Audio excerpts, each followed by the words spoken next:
morning from Puerto Casiedo, Colombia. It's January 8th, 2017, and today I'm cycling north for about 40 miles to the city of Mocoa here in southern Colombia.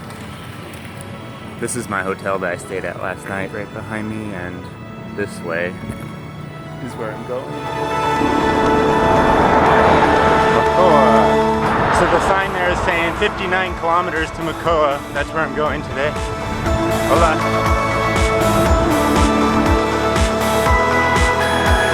Hola.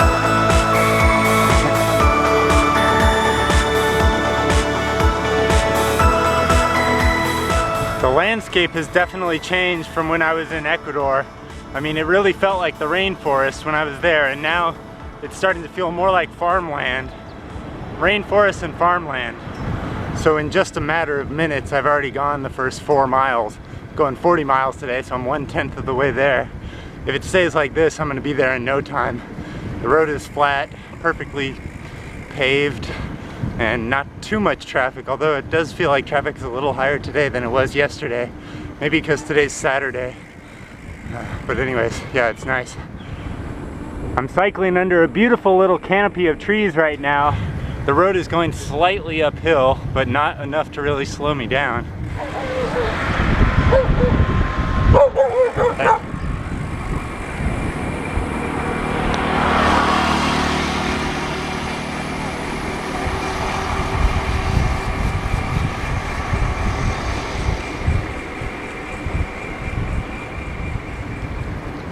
Zipping along at 14 miles an hour.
So I just arrived in Villagarzón, Colombia, and just as I pulled into town, it started to rain. So I found a little park here. I don't know if you can see it, but here's the park. And I'm just hiding under a bush and waiting out the storm. So I think it'll pass in 20 minutes or so, and then I can get back on the way. But I gotta get food and water here. So I'm gonna eat a little bit now and then try to go find some Gatorade and water.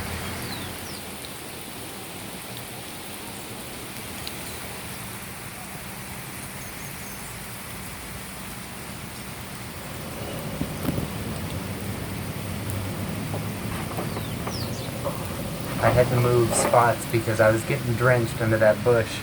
I found a little, I don't know what you want to call it, but it's like a thing in the park that's covered, see? So I'm right in the middle of the space, like a homeless person.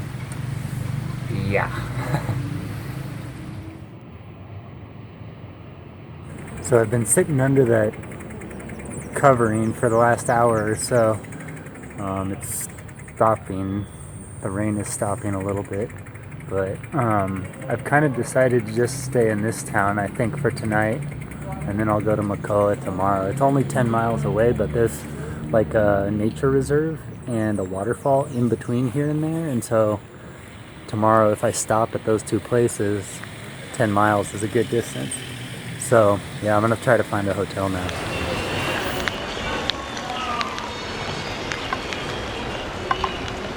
Yep.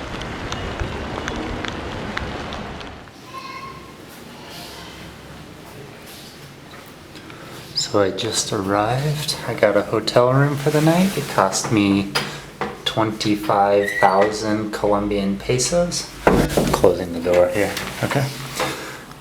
So here it is. Pretty nice, actually. I got a little sofa, which is awesome. And here's the bathroom. Looks kind of like Turkish or Greek or something in here. And yeah, all my stuff is here. My bike is being stored downstairs, basically like at the reception desk, and there's a guy sitting there all the time, so I think it'll be good. But yeah, this is the room, pretty nice. So 25,000 pesos, that's about $8 for the night. And then here's the view outside. So I'm right by the hotel sign. And there's the view. I have to say, this hotel room has more character than any of the other places I've stayed in here in Ecuador or Colombia thus far. This place is pretty cool. I just like the coloring, the tiles, the couch feels like a little home. It's nice. So one of the things that I haven't really mentioned, but some of you may have noticed if you're watching very closely, is that on this particular trip, I only brought one pair of shoes, these. And I'm walking around in these every day, I'm biking in them. They're getting wet when I ride in the rain. They dry out for the most part during the day, but yeah, I have not worn just one pair of shoes on the bike trip in over a decade. Like, I have been using a pair of SPD cycling shoes for at least like for the last 14 years.